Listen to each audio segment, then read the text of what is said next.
dengan memohon ridho Allah Subhanahu wa Ta'ala. Dengan ini saya mohon izin untuk memindahkan ibu kota negara kita ke Pulau Kalimantan. Ambisi Jokowi memindahkan ibu kota hampir vakum 1,5 tahun akibat Indonesia babak belur dihajar pandemi. Geliat semangat memindahkan ibu kota kembali dikebut usai pandemi mereda. Jokowi mengutarakan beberapa simpul alasan utama kenapa ibu kota dipindahkan, mulai dari bencana yang kerap menerpa Jakarta, pemerataan pembangunan, ketersediaan lahan, hingga dukungan penuh yang katanya dari masyarakat lokal di sana. Riset dan temuan di lapangan menemukan harapan ibu kota negara baru yang dijanjikan Presiden Jokowi tak semanis ucapannya. Apakah betul ibu kota baru itu untuk kepentingan rakyat?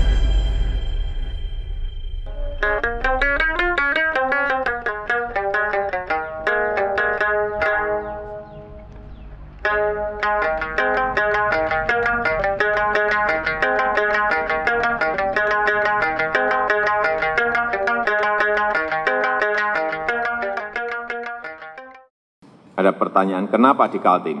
Risiko bencana minimal. Baik bencana banjir. Banjir adalah salah satu alasan Jokowi memindahkan ibu kota dari Jakarta ke Kalimantan Timur. Ruang lingkup wilayah perencanaan ibu kota negara atau IKN terbagi jadi 3 wilayah. Pertama, kawasan inti pusat pemerintahan atau KIPP seluas 6.596 hektar. Kedua, kawasan ibu kota negara seluas 56.181 hektar. Ketiga, kawasan pengembangan IKN dengan luas 256.142 hektar. Secara garis besar, wilayah inilah yang akan dikelola Badan Otoritas IKN. Pada fase awal, kegiatan konstruksi besar-besaran akan fokus di area ini. Klaim Jokowi soal ibu kota baru bebas banjir memang benar adanya. Di wilayah pusat pemerintahan ini, muskil terjadi banjir.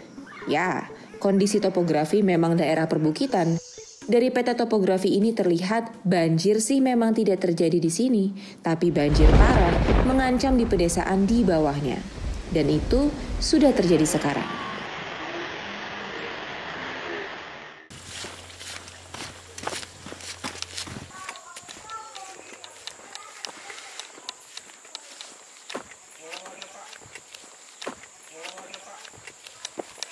Kalau musim hujan datang ya dampaknya ya begini lah. Masyarakat di sini habis ini. Harus dipindahkan ke gunung semua. Kalau pas datang banjir besar, karena di sini harus setengah rumah semua ini ketinggian airnya. Nah, dengan dua sungai ini kan. Tapi parah banjir sini Pak ya kalau hujan besar ya? Parah sini, karena semua dari hutan ataupun dari itu kena sekarang daerah penampungan. Jadi tidak ada istilahnya tuh persapan air tuh tidak ada. Kalau nanti ada ibu kota baru di atas juga berpengaruh nggak sih Pak untuk warga khususnya banjir di sini Pak? Kurasa mungkin jelas terpengaruh lagi. Dan belum lagi sampah-sampahnya kan. Lebih nanti kalau ada IKN kita nggak ngerti itu. Siapa tahu lebih parah lagi kan. Inilah kondisi hulu tempat reservoir yang dimaksud Pak Atim. Area ini dikuasai PT ITCI Hutani Manunggal, bagian dari grup Royal Golden Eagle milik Taipan Sukanto Tanoto. Kondisi keanekaragaman hayati telah berganti jadi tanaman homogen ditanami akasia dan eukaliptus.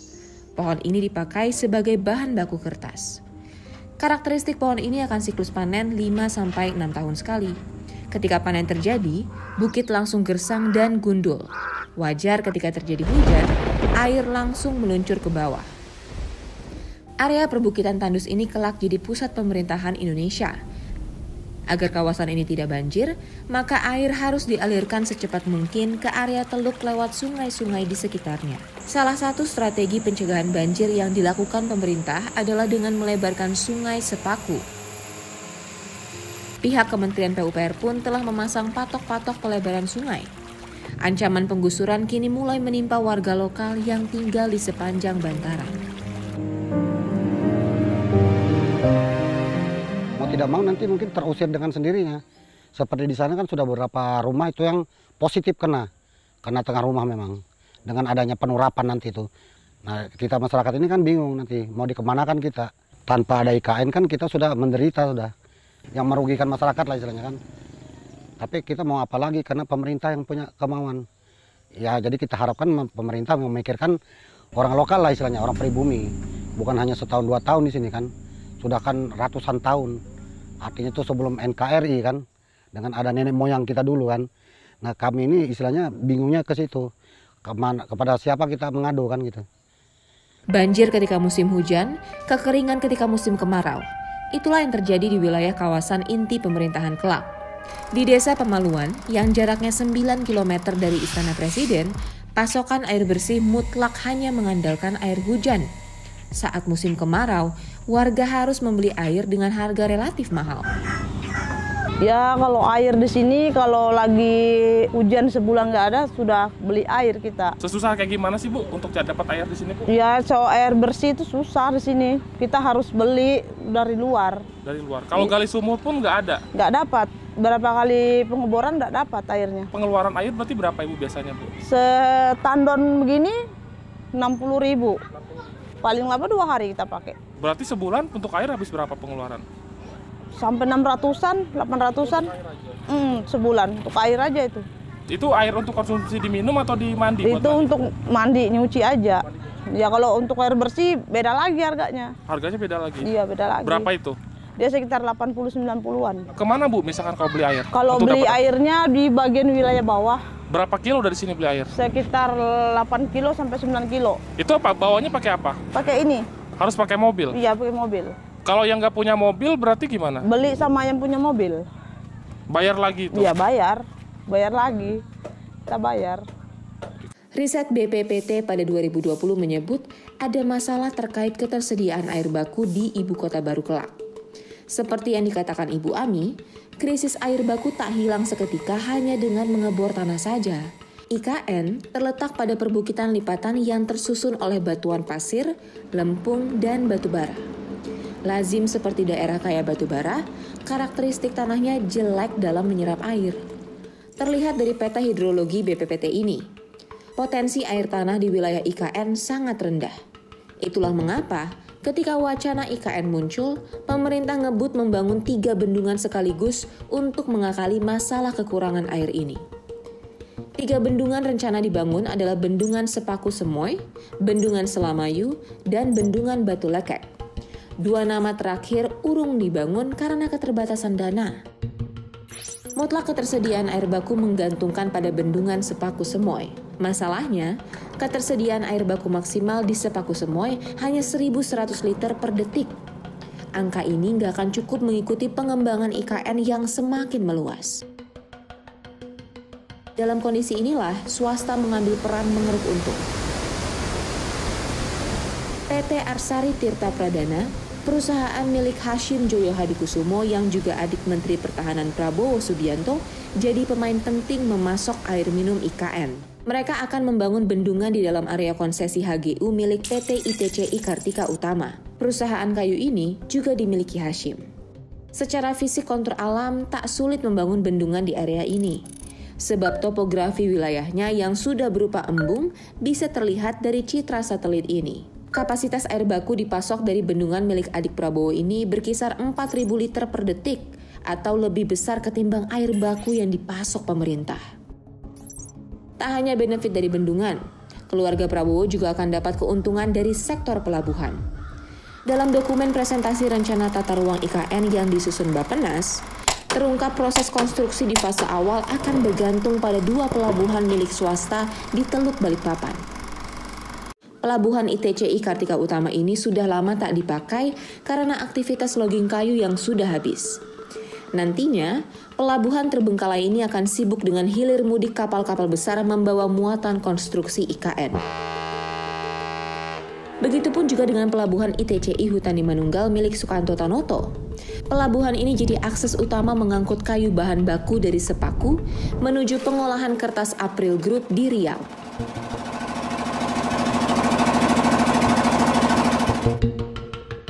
Dan yang kelima, telah tersedia lahan yang dikuasai pemerintah seluas 180.000 hektar. Itu adalah salah satu argumen Jokowi memindahkan ibu kota ke Kalimantan Timur. Masalahnya, Di kawasan IKN, sebagian besar lahan di IKN telah dikuasai oleh izin-izin korporasi pada sektor perhutanan, pertanian, ataupun pertambangan.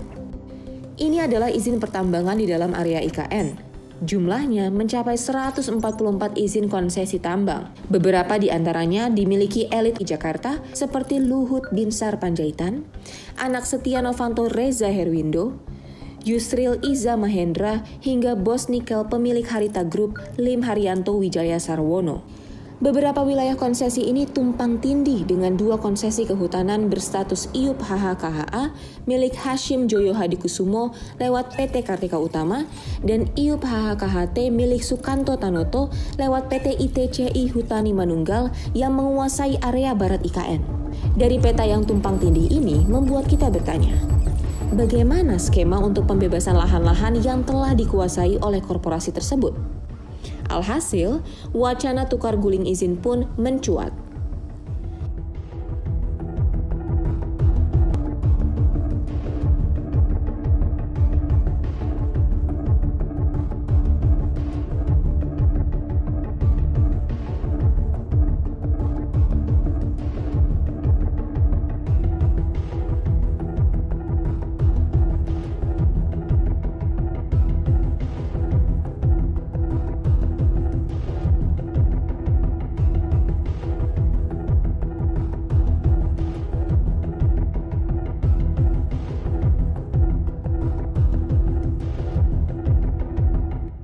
Soalnya yang menyoroti itu Pak, menyoroti kelompok-kelompok grup-grup konglomerat yang akan mendapat rezeki nomplok. Oh tidak, dengan ini. Tidak ada penggantian kepada pengusaha pemilik kegiatan bisnis HTI di situ.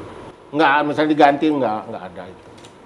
Enggak ada. Jadi skemanya nanti seperti apa untuk mereka Pak? Ya nggak apa-apa, mereka kan namanya hak guna usaha kan itu kan ada batas waktunya, berakhir juga nantinya, kan tidak diperpanjang. Dan itu sudah tidak masalah, sudah selesai semua. Jadi kira-kira yang punya izin ini nanti rela aja ya Pak? Karena itu punya negara langsung? Tidak ada masalah, nah. Nggak ada kompensasi, nggak ada pokoknya ganti jangan rugi. dipanah-panasi mereka. Nggak ada kompensasi. Kalau kamu panah-panasi nanti kalau mikir pengusaha nih Pak, udah invest, udah ini, tiba-tiba ada proyek besar, terus mereka disuruh nggak dikira pengusaha Indonesia itu tidak memiliki sebuah proud. Proud, kebangga itu. Kebanggaan. Mereka punya kebanggaan juga. Tapi cuan harus jelas kalau pengusaha Pak. Memang cuan juga iya. Kalau kebanggaan itu kan bukan hanya cuan. Punya peran saya. Jadi menurut Pak Isran mereka akan rela aja gitu? Rela pasti, kan selama ini kan nggak ada yang ngeluh kok. Soal bagi-bagi keuntungan konsesi juga terjadi di wilayah timur. Saat disusun pada 2019 lalu, luas IKN mencapai 180.965 hektar. Pada 2020, area IKN diperluas menjadi 256.142 hektar. Perluasan ini membuat area tambang batubara milik PT Kutai Energi ini dan perkebunan sawit PT Kaltim Utama 1 di wilayah utara Kecamatan Muara Jawa ini akhirnya masuk dalam area IKN. Dua perusahaan ini adalah anak perusahaan Toba Sejahtera Group yang berafiliasi dengan Luhut Binsar Panjaitan. Dalam penataan kota, pemerintah membuat klasterisasi pusat kegiatan berdasarkan 10 wilayah. Mulai dari pusat pemerintahan, pusat pendidikan, pusat ekonomi, pusat inovasi dan riset, pusat hiburan, 2 pusat sentra pertanian, serta pusat logistik dan argo industri. Dan terakhir, yakni Muara Jawa yang akan dijadikan pusat pengembangan teknologi energi terbarukan. Dalam dokumen Bappenas, awalnya pusat teknologi EBT ini akan digabung di pusat jasa komersial, sebab di sana juga terdapat pusat pengembangan digital industri 4.0.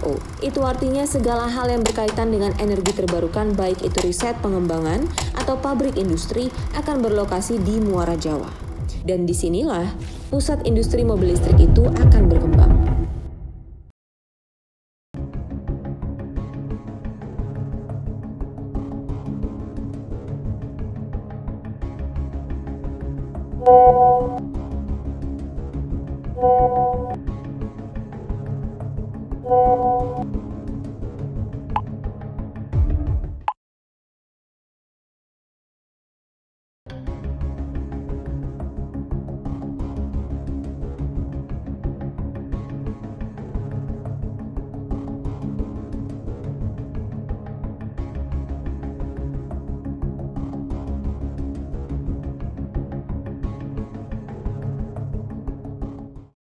Tepat di area inilah kelak nanti kawasan industri energi terbarukan itu berkembang.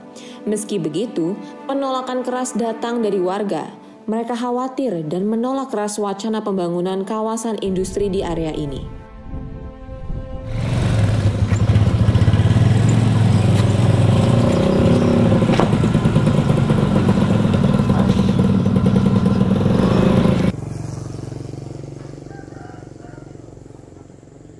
Ada kekhawatiran nggak sih Pak ketika misalkan Muara Jawa menjadi salah satu bagian dari IKN Pak?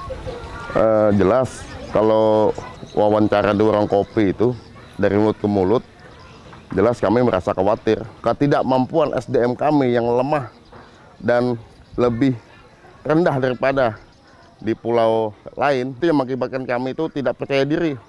Kami mungkin enaknya 20 tahun aja, kemudian anak cucu kami nanti sudah kalah persaingan. Kekhawatiran ditimbulkan IKN tak hanya dirasakan warga di darat. Masyarakat pesisir di Teluk Balikpapan juga merasa ketar-ketir. Teluk Balikpapan akan jadi jalur akses masuk konstruksi dan distribusi barang menuju IKN. Ekosistem flora dan fauna kian terancam dengan aktivitas manusia yang semakin masif.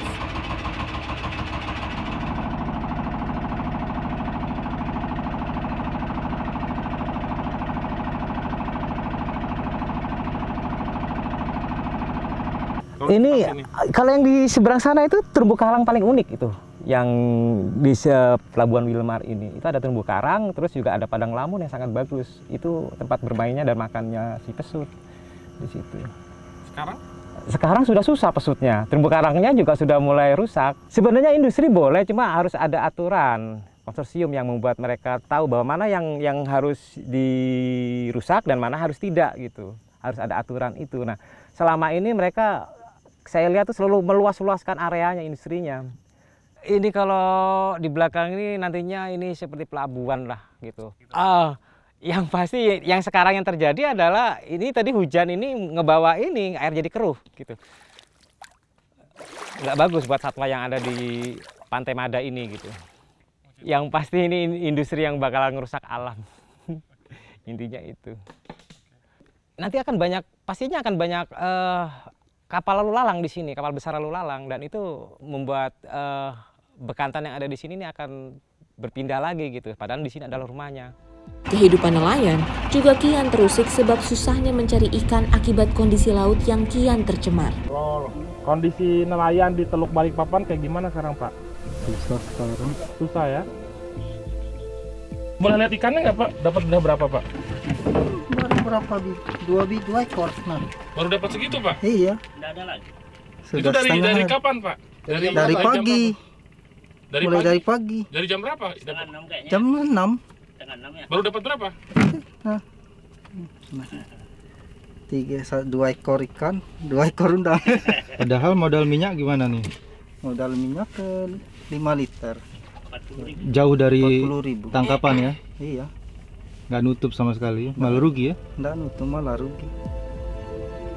Masalah kian pelik ketika Pemprov Kaltim mengakomodir kepentingan pembangunan IKN dengan menggerus hak-hak nelayan lewat kebijakan diskriminatif yang tertuang dalam Perda RT/RW baru mereka. Dalam perda tersebut dipaparkan bahwa Teluk Balikpapan kini bukan lagi area untuk menangkap ikan.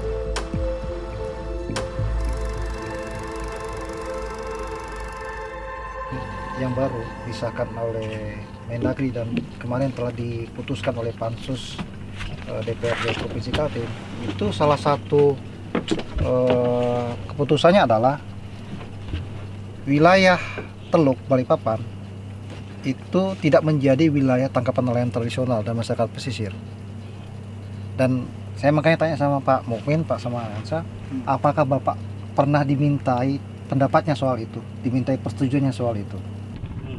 Kok bisanya dilarang? Tahu kalau di Perda sudah Kaltim. Nah itu sudah itu kita belum ada begitu itu. Berarti tidak masuk di sini ya? Iya. Ya menurut Bapak gimana itu? Nangkap ikan di luar itu kan kapal besar. Kalau kayak begini mau ke laut sama aja bunuh diri. Berarti Bapak baru tahu ini? Baru ini Pak, dari Bapak. Tidak pernah kita dipanggil oleh RT kelurahan, tidak pernah. 110 120. adanya IKN tuh berpengaruh secara finansial untuk di sini nggak sih, petani di sini Pak sebetulnya? Ya jelas lah, sangat berpengaruh. Masalahnya adanya IKN ini kan kita kan resah juga di sini. Sebagai penduduk Pemaluan, yang kita resahkan itu yaitu seperti kebun kita takut digusur. Cuma penghasilan kita kan cuma berkebun aja yang bisa kita kerjakan. Selain berkebun kan tidak bisa. Kita tidak punya skill, tidak punya pendidikan. Bisanya cuma berkebun aja. Oke. Tapi dengan berkebun itu sebetulnya secara kehidupan Bapak, hidupin anak istri itu sudah cukup?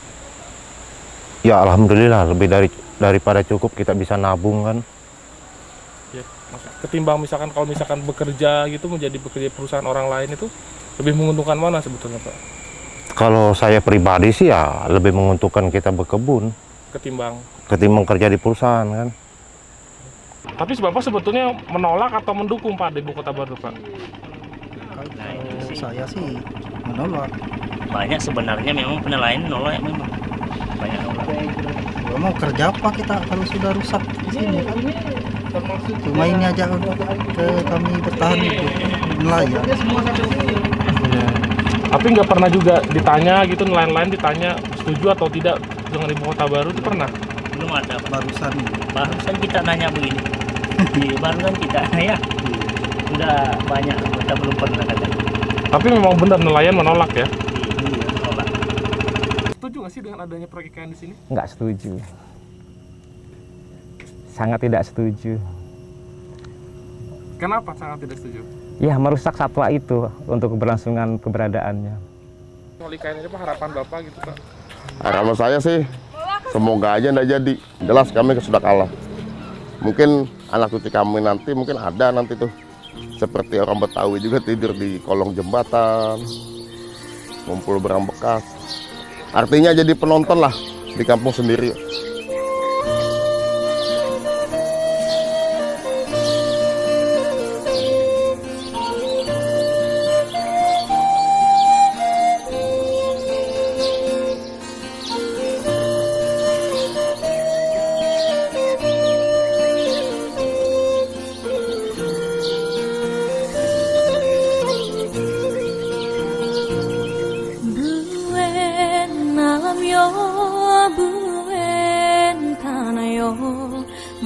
Buen bakayo lua, buen tunden yo, buen nadat yo, buen tradisi yo.